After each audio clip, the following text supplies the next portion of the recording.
परम प्रेममय श्री श्री ठाकुर अनुकूल चंद्रंक श्री चरण मेरे कोटि कोटि प्रणाम। समस्त जय गुरु। धर्म और विज्ञान मध्य कौन सी विरोध नहीं। मनीषर अस्तित्वर धृति को जहाँ पुष्ट करे ताहा ही तो धर्म।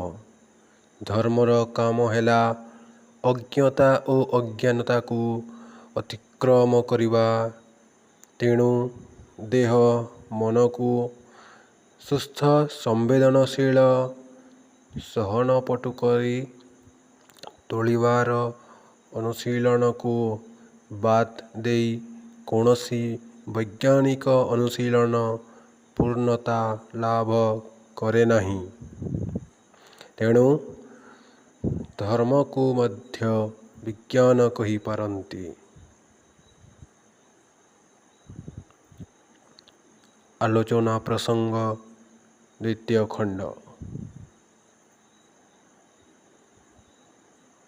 जय गुरु।